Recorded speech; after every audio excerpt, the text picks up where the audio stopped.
बिस्मिल्लाहिर्रहमानिर्रहीम। अस्सलाम वालेकुम नाज़रीन व्यूअर्स, मेरा नाम अतीकुर रहमान है। मैं एडवोकेट हूँ सियालकोट से और मैंने ये अपना फेसबुक का और यूट्यूब का जो है ना वो सिलसिला शुरू किया है ताकि आप लोगों को जो है ना वो खालस दुरुस्त जो है ना इंफॉर्मेशन मालूमात जो है ना वो आपको पहुँचें और आपके जितने भी कोई केसेस वगैरह चल रहे हैं, कोई दीवानी, कोई फ़ौजदारी, कोई फैमिली, कोई ऐसे मैटर्स हैं, कोई ज़मीन के तनाज़ात हैं, कोई आपस में मियाँ बीवी के मसाइल हैं, तो आप डिस्कस कर सकते हैं। आप मेरा मोबाइल नंबर, व्हाट्सअप नंबर मेरे पेज पे भी है और यूट्यूब पे भी है। आप उस पर व्हाट्सअप कर सकते हैं। अपना ऑडियो मैसेज जो है ना वो व्हाट्सअप किया करें और उसके बाद मैं इंशाल्लाह जो है ना जब भी टाइम मिलता है मैं ज़रूर रिस्पॉन्ड करता हूँ। हार्डली कोई भाई ऐसा होगा जो रह गया होगा, वरना मैंने हर एक को रिस्पॉन्ड किया है और उनको बताया, इन्फॉर्मेशन दी है। तो मोटिव ये है इसके पीछे कि पूरे मुल्क के अवाम को जो है ना वो पता चलना चाहिए कि हमारा कानून क्या है, क्योंकि इग्नोरेंस ऑफ लॉ जो है ना वो कोई जवाज़ नहीं होता। अगर किसी के ख़िलाफ़ कोई फ़ैसला हो जाता तो वो कहे जी मुझे कानून का पता नहीं था, तो वो कोई जवाज़ कोई ना अदालत मानती है ना कोई शख्स नहीं मानता उस चीज़ को। तो इग्नोरेंस ऑफ लॉ जो है ना वो नहीं होना चाहिए। आपको कानून का पता होना चाहिए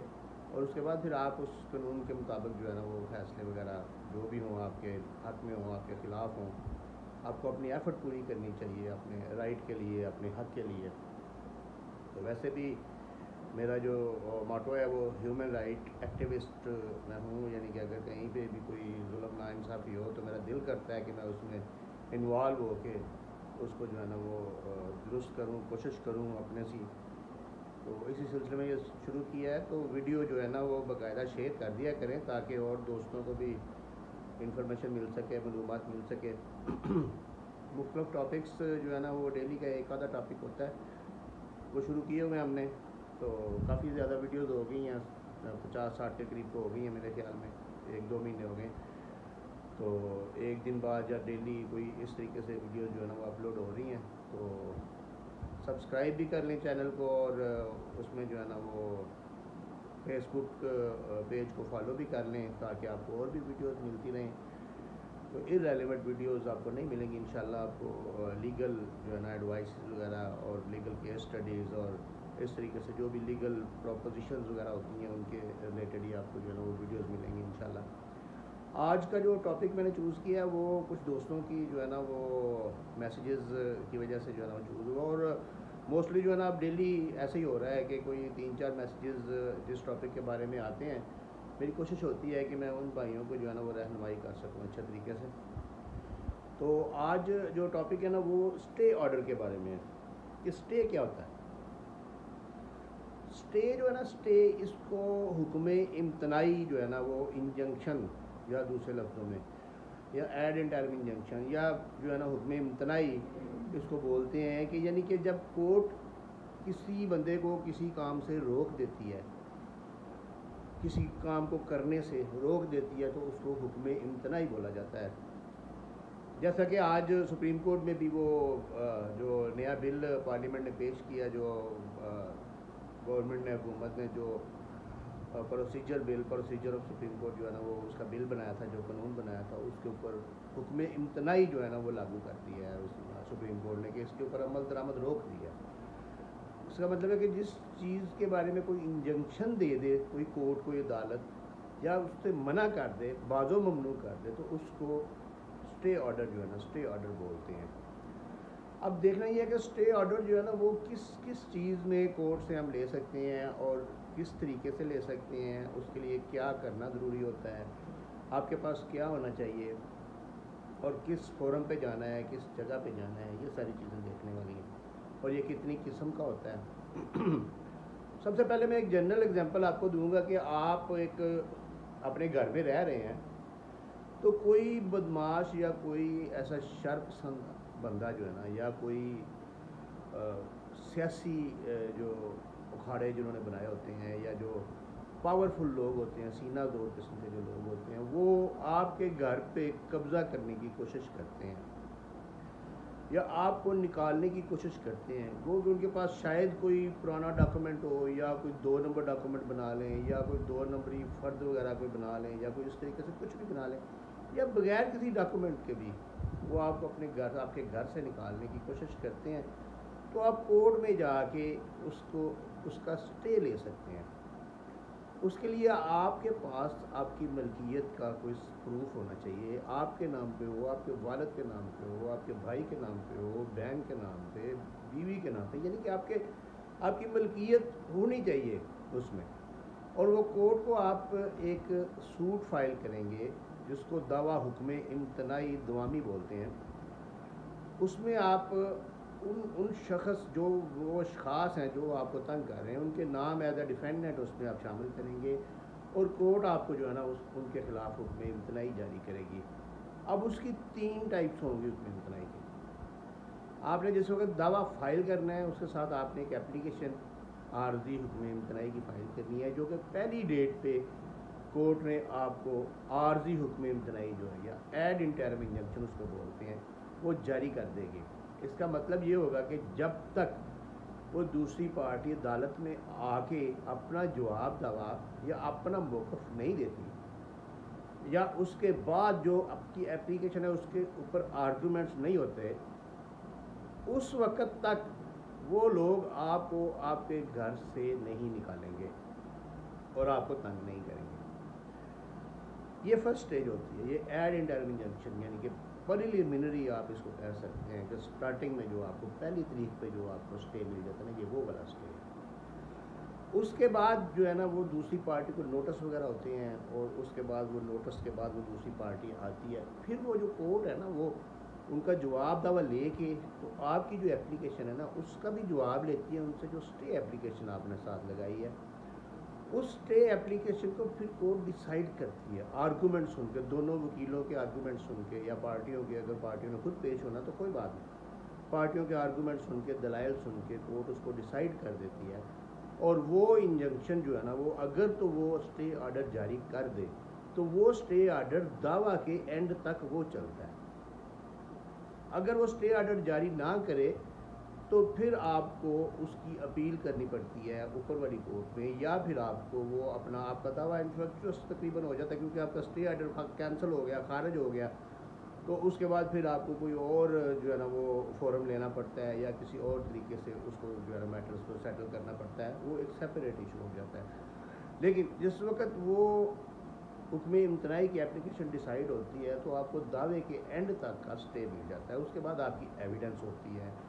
शहादत होती है, आपकी होती है, दूसरी पार्टी की होती है, फिर शहादत की बुनियाद पे दावा का फैसला किया जाता है। और अगर दावा भी स्टे का ही हो सिर्फ और उसमें कोई चीज़ क्लेम नहीं की गई तो फिर अगर स्टे जारी हो जाए तो वो लाइफ टाइम स्टे होता है। फिर वो जो बंदे हैं वो आपको लाइफ टाइम तंग नहीं कर सकेंगे। तो ये स्टे लेने का तरीका है, ये मैंने आपको ये प्रोसीजर समझाया कि स्टे लेने का तरीका है। इसके अलावा अगर आप कोई डेक्लेरेटरी या इस्तकरार हक का दावा करते हैं उसके साथ भी आप स्टे की एप्लीकेशन लगा सकते हैं और स्टे ले सकते हैं। अगर आप कोई तकसीम का दावा करते हैं और ये चाहते हैं कि जो दूसरी पार्टी उधर बैठी हुई है, जो आपका मुश्तरका खाता है, तो वो इसको किसी भी कीमती हिस्से को सेल ना करे आगे जितनी देर तक इस दावा का या तकसीम का डिसीजन नहीं होता, तो आप तकसीम के दावे के साथ भी स्टे एप्लीकेशन लाफ कर सकते हैं। इसके अलावा अगर स्टे एप्लीकेशन के और भी मकसद होते हैं कि अगर आपने किसी अथॉरिटी से कोई काम करवाना है, कोई डेक्लेरेटरी सूट करके आपने उसको कोई डायरेक्शन करवानी है, सपोज़ कि आपने नादरा से ही कोई ऐसा काम करवाना है, कोई डेट ऑफ बर्थ चेंज करवानी है या कोई और कोई काम करवाना है, या कोई आपने अपना इंतकाल अंदराज करवाना है किसी महकमे में, तो आप उसके लिए दावा इस्तकरार हक मा हुक्म इम्तनाई दुआमी भी कर सकते हैं। क्योंकि अगर सिंपल डेक्लेरेटरी सूट करेंगे तो उसकी एग्जीक्यूशन या उसका इजरा अदालतें नहीं करती, वो आपको नए सिरे से फिर और एक प्रोसीजर है उसके तहत उसकी एग्जीक्यूशन करवानी पड़ती है। और अगर आपने साथ में इंजंक्शन की एक एप्लीकेशन साथ फाइल कर दी, गो कि आपको इंजंक्शन नहीं चाहिए, तो फिर उसमें वो डायरेक्शन आ जाती है, और जिस वक्त डायरेक्शन आ जाएगी तो फिर कोर्ट उसको एग्जीक्यूट करवाएगी और उसका इजरा फाइल होगा।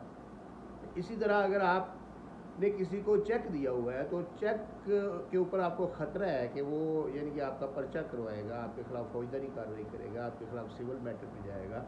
तो आप उसके ख़िलाफ़ जो है ना दावा फहमीदे हिसाब किताब मा हुक्म इम्तनाई दुआमी कर सकते हैं और कोर्ट को आप रिक्वेस्ट कर सकते हैं। कोर्ट ने स्टे देना या नहीं देना वो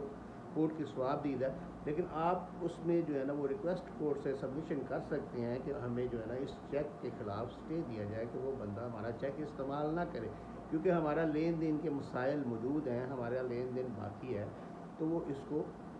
जो है ना इसका स्टेटस क्यों जारी करे कोर्ट। इसी तरह अगर कोई NGO है, कोई NPO है या किसी कंपनी कोई वर्क कर रही है, उसके ख़िलाफ़ आप स्टे लेना चाहते हैं, तो उसमें भी आप पार्टनरशिप एक्ट के तहत भी आप केस फाइल करके उसमें हुक्म इम्तनाई का साथ जो है ना वो अटैच कर सकते हैं। तो हुक्म इम्तनाई का स्कोप बहुत ज़्यादा है। तो आप पहली डेट पे जो है ना वो इंजंक्शन एड इंटरम इंजंक्शन हासिल कर सकते हैं। गवर्नमेंट के महकमे जो हैं उनके ख़िलाफ़ जब आप इंजंक्शन फ़ाइल करते हैं, मसलन उनके डिस्ट्रिक्ट कलेक्टर है या डिप्टी कमिश्नर के ख़िलाफ़ आपने कोई केस फाइल किया है या आपने सब रजिस्ट्रार के ख़िलाफ़ कोई फाइल किया, कोई भी गवर्नमेंट का इदारा है, SCCP है या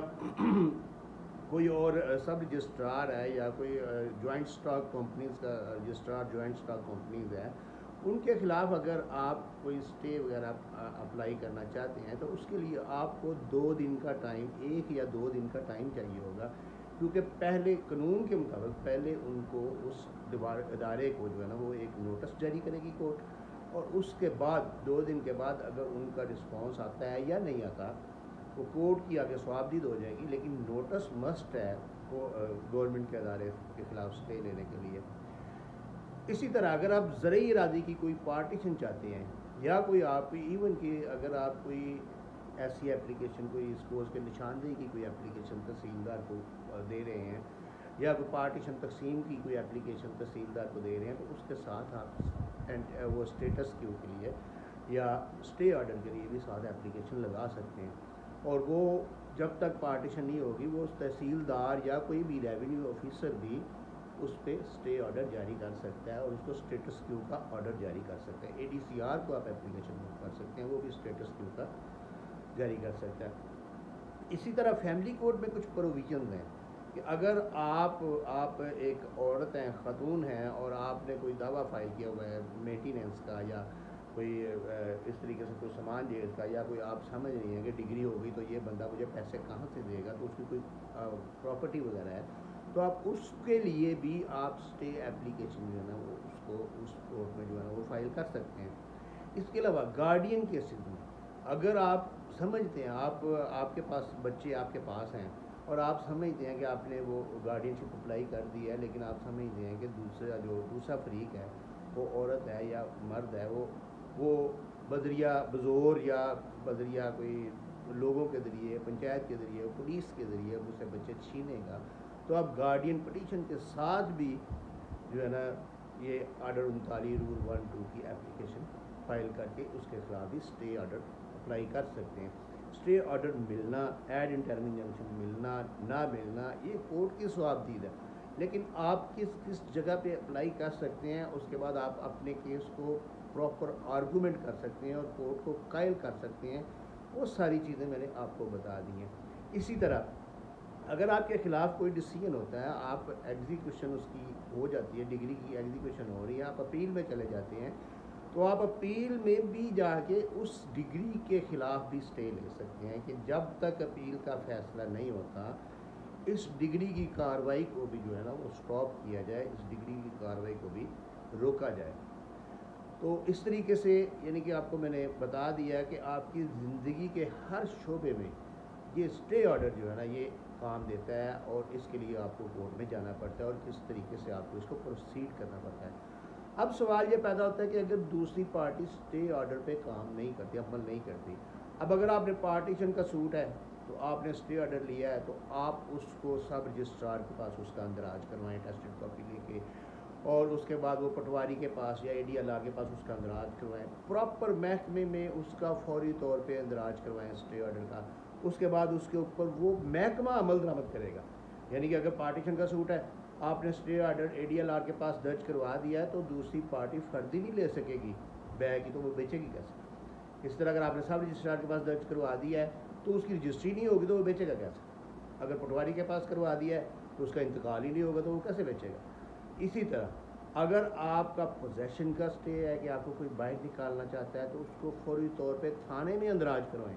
ताकि पुलिस के इल्म में आए कि ये बंदा इसके साथ नाजायज़ कर रहा है, इसको तंग कर रहा है। अगर दोबारा किया तो ये बंदा